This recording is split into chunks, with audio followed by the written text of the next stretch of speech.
Iya, kembali lagi di review makanan Jumatan. Alah, review makanan Jumatan. Di hiburan malam kali ini, setelah ada konten sebelumnya yang 1 jam ya. Konten yang 1 jam. Lia mau Lia? Ntar ngasih makan kucing dulu.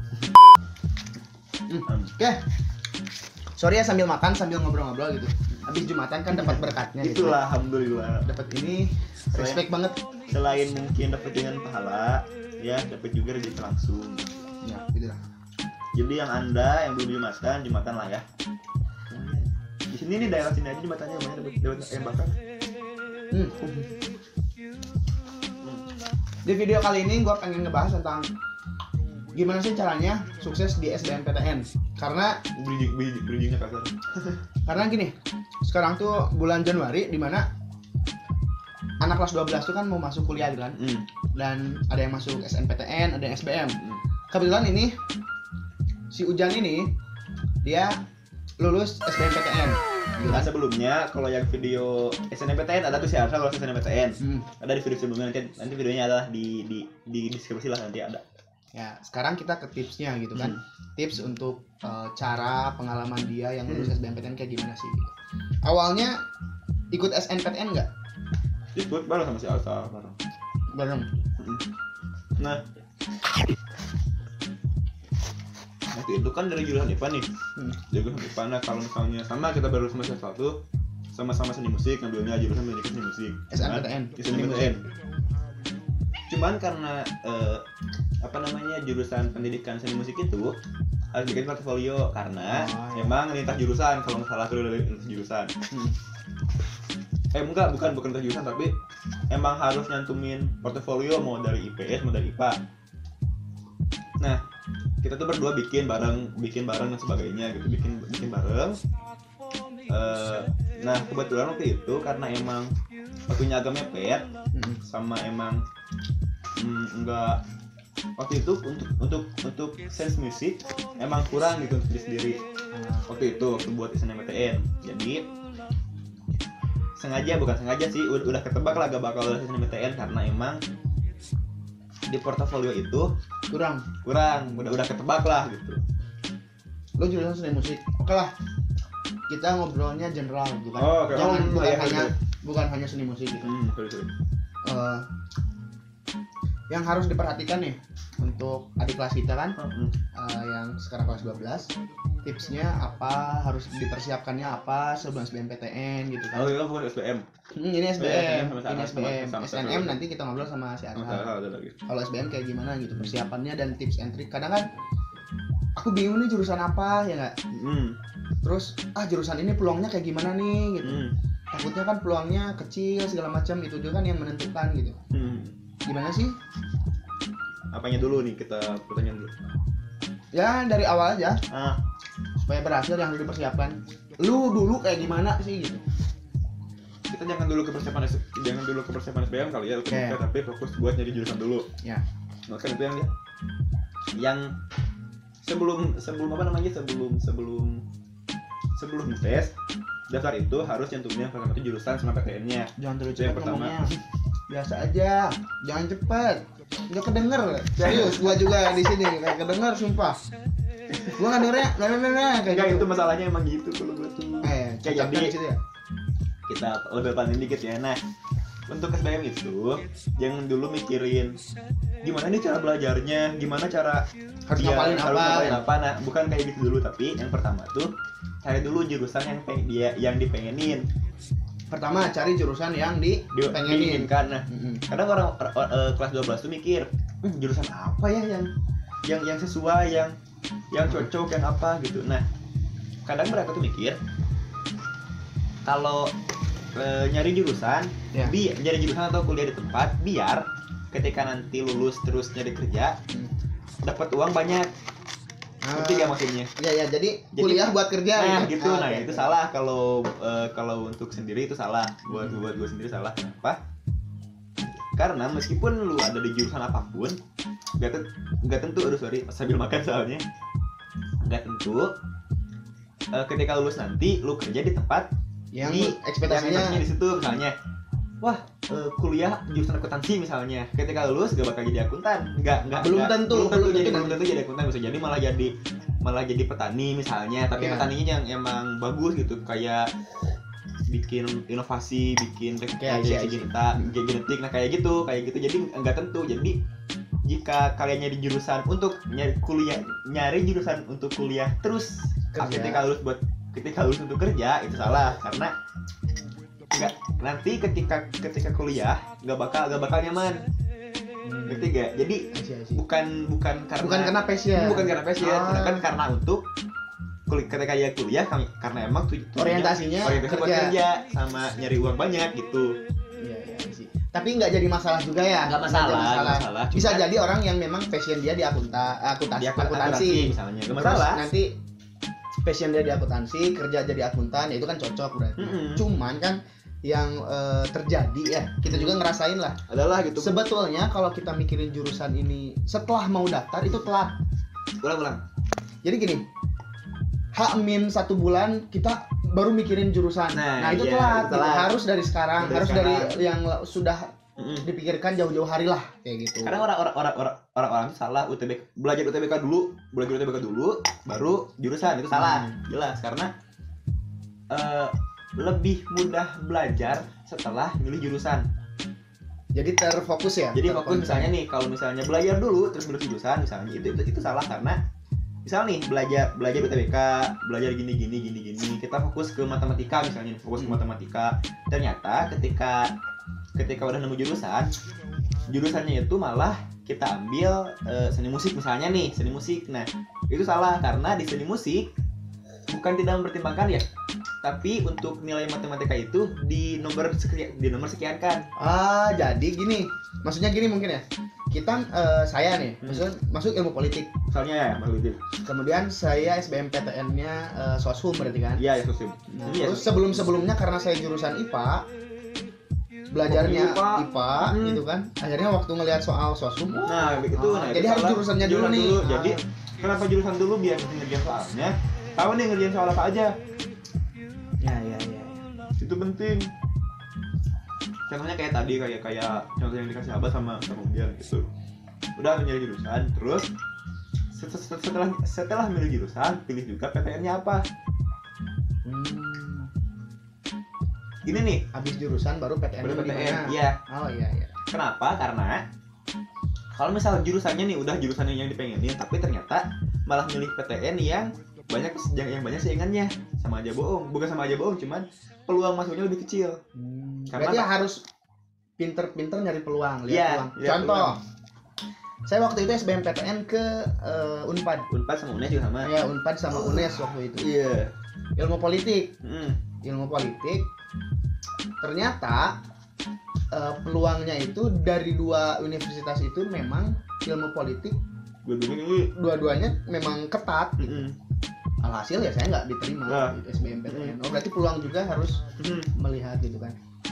Nah, orientasi sekarang anak muda dan pikiran-pikiran adik kelas kita yang kelas 12 di sini kan kebanyakan, wah saya pengennya nih di UI, di Unpad, di UGM, di universitas yang mana terpandang.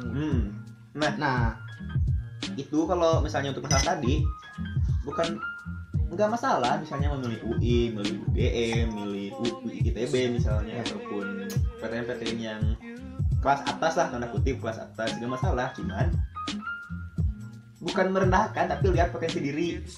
Harus sadar diri, kontrol lah. Kalau misalnya pengen ke UI ilmu politik misalnya, tapi dalam belajar dan sebagainya kurang gitu, malah ketika di SMA malah jajan-jajan kemana-mana, ketika tugas sering ketinggalan misalnya, nah itu salah. Belajar gak maksimal, malah pacaran, malah main sama teman, itu salah. Bukan salah sih, itu hak sendiri. Cuman kalau misalnya mau ke jurusan yang PTN-nya kelas A, kelas atas, sadar diri, itu yang penting tadi. Harus bener-bener belajarnya harus bener-bener lah gitu. Karena kalau misalnya di PTN yang emang udah bagus, kayak misalnya UI, UGM, ITB, belajarnya bakal lebih keras dari SMA. Di SMA aja kalian udah, misalnya nih yang nggak tanda kutip, sorry nih, nggak sadar diri, belajarnya malas-malesan, main kemana-mana. Nah di kuliah itu lebih kenceng ininya apa ya, belajarnya bukan belajarnya lebih kenceng, lebih keras juga kan? Lebih ekstra lah ya, karena ekstra emang level SMA sama level PTN itu universitas itu emang lebih susah, apalagi kalau PTN-nya A. Bimbel penting nggak tuh sebelum UTBK? Ada kan menjelang UTBK, menjelang SBMPTN selalu ada bimbel di sini, dijamin lulus, bener nggak sih? Itu tergantung kebutuhan. Tergantung kebutuhan. Kalau Anda malah mana? Kalau misalnya bimbel itu tergantung kelas sendiri sih, apakah mau emang otodidak, maksudnya otodidak belajar sendiri, gak ada bimbingan orang lain, gak ada bantuan sekolah. Misalnya di SMA kan suka ada mata-mata tuh, kalau sekolah kita ada mata-mata. Nah itu tergantung pilihan kalian, mau tipe kalian itu emang yang belajarnya perlu bantuan atau belajar sendiri, itu pilihan, karena orang setiap orang kan beda-beda. Tapi kalau untuk pribadi penting atau tidak itu tergantung orangnya. Tapi kalau untuk pribadi sendiri milih nih, mending nggak bimbel. Pertama ya uang keluaran. Iya. Tapi kalau misalnya kalian, jadi gini ya, orang yang ikut bimbel belum tentu bisa lulus. Yeah. Dan bimbel pun belum tentu nggak ngejamin buat lulus juga sih. Iya, maksudnya gini, gua bimbel, lu gak bimbel. Waktu itu. Iya. Gua nggak lulus, lu lulus gitu kan. Nggak bimbel. Iya, lu nggak bimbel tapi lu lulus. Iya. Jadi ya, ada gitu nih. Kalau gue mikirnya, kenapa gak bimbel? Karena kalau kita nggak lulus bakal tekor. Iya, jadi gitu kan. Udah bayar misalnya bimbel buat UTBK SBMPTN misalnya 5 juta misalnya nih, per paket semua dari awal persiapan sampai nanti H-1 UTBK misalnya 5 juta. Sedangkan kalau gak bimbel, kita paling beli buku, beli paket cuman 100-200 ribu. Kalau misalnya yang bimbel gagal, pas tekornya banyak 5 juta loh. Sedangkan kalau yang otodidak, kalaupun gagal, ya cuma segitulah, 100-200 ribu. Nah, kalau bimbelnya lolos, terbayar. Tapi kalau misalnya yang otodidak belajar sendiri tapi lebih lolos, itu lebih ini loh, ngerti maksudnya, lebih untung gitu. Dan gini maksudnya, terserah mau bimbel atau enggak, itu poinnya. Nggak jadi masalah. Cuman ada orang yang bimbel dan gak lulus, tapi banyak juga yang bimbel lulus, memang. Iya, memang tergantung itu juga. Nah tapi kalau opini saya mungkin di sini beda pendapat nih. Kalau doi nggak bimbel, kalau gua kan bimbel. Maksudnya walaupun kalau dari bimbel nih, gua kan yang bimbel misalnya. Meskipun nanti nggak lulus UTBK, setidaknya dari hasil bimbel itu kita punya ada ilmu. Meskipun kadang gua yang ngerasa nyesal bimbelnya itu dari sini nih. Pertama, ngeluarin duit tentu. Banget. Yang kedua, saat kita nggak lulus tuh dropnya banget gitu. Udah mah gak drop UTBK, uang hilang banyak lagi. Kemudian yang ketiga, gue tuh ngerasa gitu ya, apa yang diajarkan di bimbel dengan UTBK waktu itu ada sedikit yang berbeda gitu. Entah guanya emang yang bodoh segala macam. Bukan sedikit, malah bisa dibilang 40% beda. 40% ada yang beda. Jadi gue ngerasa kok gini sih gitu. Antara yang salahnya apa ya disebutnya tuh silabus dari kurikulumnya si bimbelnya, atau memang kitanya yang emang bodoh gitu. Gue nggak tahu juga ya, tapi gue ngerasa di sini mungkin guanya aja yang bodoh gitu kan. Daripada kita ngejelekin bimbelnya gitu kan, udahlah. Maksudnya ya intinya gini dari gue, kalau memang mau masuk bimbel, lu yang ngerasa nggak pintar-pintar amat ya sama aja lah gitu. Kecuali lu udah punya ilmu dasarnya dulu gitu. Terus ikut bimbel tentang UTBK. Beda dengan bimbel pelajaran, misalkan bimbel matematika, bimbel IPA itu silahkan. Itu dari awal sampai ini kan untuk UTBK nih, untuk fokus UTBK itu beda banget gitu. Saat bimbel UTBK. Bimbel, kok langsung ke sini? Dasarnya gue nggak tahu nih. Udah. Ya udah gitu. Bodoh dari kitanya itu. Karena kitanya bodoh gitu sih sebetulnya. Ya mungkin terakhir gimana nih persiapan untuk adik-adik kita yang mau ini? Nah, tadi kan udah tuh tadi untuk pertama itu milih jurusan. Sebenarnya kalau misalnya untuk satu video nggak bakal cukup sebenarnya. Kenapa? Karena untuk milih jurusan, milih PTN pun ada caranya sendiri, ada strateginya sendiri. Jadi biar peluang lebih lolosnya itu lebih besar itu ada strateginya sendiri. Jadi untuk satu video kayaknya gak bakal cukup. Nah terus untuk cara belajarnya gimana, ini kan pengalaman sendiri nih, pengalaman pribadi.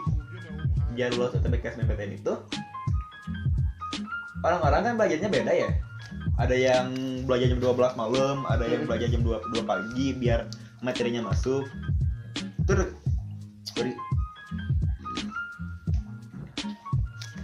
Itu pilihan sendiri, bukan pilihan. Tipe belajarnya harus tahu dulu nih.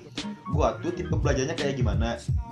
Apakah terus dihantam sama pelajaran lebih masuk, atau terus dihantam pelajaran malah gak masuk? Jadi ini cara belajarnya dulu. Cara belajarnya tergantung. Sukanya gimana? Contoh gua sukanya nonton video belajarnya, dengerin video, liatin video. Jadi kalau gitu kan lebih masuk. Nah, ada yang belajar sendiri emang karena harus sepi jam 12 malam baru bisa masuk. Ada sambil baca buku, sambil dengerin musik belajarnya. Itu beda, tergantung pilihan sendiri. Cuman kalau pribadi, karena ini UTBK ya, mau gak mau harus keluar dari zona nyaman.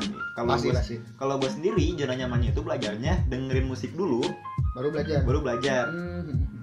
Itu pun harus ada istirahatnya. Misalnya 30 menit belajar, 10 menit dulu istirahat, dengerin musik. Itu lebih masuk. Itu waktu SMA gitu. Karena sekarang UTBK, tanda kutip bebannya lebih berat. Karena kan katanya soal UTBK itu 4 kali lebih susah daripada soal UN. Dan saya ngerasain hal itu. Ada yang bilang kayak gitu. Nah, kalau misalnya udah denger kayak gitu, gua waktu itu, wah ini kayaknya kalau sistem belajarnya ketika SMA diterapin buat UTBK kayaknya gak bakal cocok deh. Soalnya 4 kali lebih susah dari UN soalnya waktu itu mikirnya. Jadi alhasil waktu itu sistem belajarnya itu diubah. Caranya gimana? Dengan kerjain dulu soal UTBK. Waktu itu kayak beli paket soal lah. Beli paket soal waktu itu. Contoh soal UTBK dari tahun lalu 2019 berarti ngambil soal. Kerjain semua soalnya, semua dari subjek pertama sampai subjek keempat, kerjain semuanya. Habis itu dipelajarin pembahasannya. Itu dilakuin 2 hari sekali, pagi-pagi jam 8 sama waktu itu masih bulan puasa. Jadi sambil ngabuburit ngerjain soalnya. Jadi jam 8 sama jam 4 sore. Ternyata dengan keluar dari zona nyaman yang pertama dan melakukan cara seperti itu lebih masuk malah. Karena keluar dari zona nyaman tadi. Dan punya beban buat UTBK yang 4 kali lebih susah daripada UN. Gitu. Jadi dengan cara itu cukup masuk, cukup ngena ya, meskipun nggak terlalu maksimal karena otodidak tadi. Itu kelemahan otodidak itu tuh gak ada yang ngebimbing. Ini kok gimana jadi? Kalau bimbel kan ada tuh. Iya, ada tutornya lah. Kalau otodidak tuh emang kesulitannya itu agak gak ada bimbingan, jadi gak tahu gimana cara ngerjainnya, tahu jawaban aja. Nah gitu, bukan malas sih, kekurangan otodidak tuh gitu, belajar otodidak. Selanjutnya apaan tuh?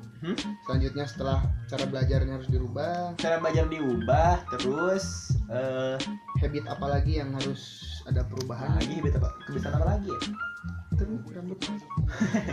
Paling tadi kan belajarnya 2 kali sehari tuh jam 4, jam 8 sama jam 4 sore sambil ngabuburit waktu itu karena masih bulan puasa. Nah, selain itu intensitasnya juga perhatiin. Sekarang kalau gak salah ini dari video ini direkam ya. Kalau gak salah UTBK-nya itu 74 hari lagi dari sekarang nih, dari video direkam. Nah, waktu itu gua belajarnya sekitar 3 bulan. Itu pun kurang karena satu minggu 7 hari itu 1 minggu nggak full 7 hari ngerjain soal, kadang cuma 2-3 kali doang karena ada kesibukan gitu. Jadi kalau dihitung kasar paling sebulan setengah persiapannya. Ya intinya pola belajarnya dirubah. Intensitasnya harus emang terbaiki. Semakin banyak kerjaan soal, semakin nantinya mudah kan? Semakin mudah karena konsep pola.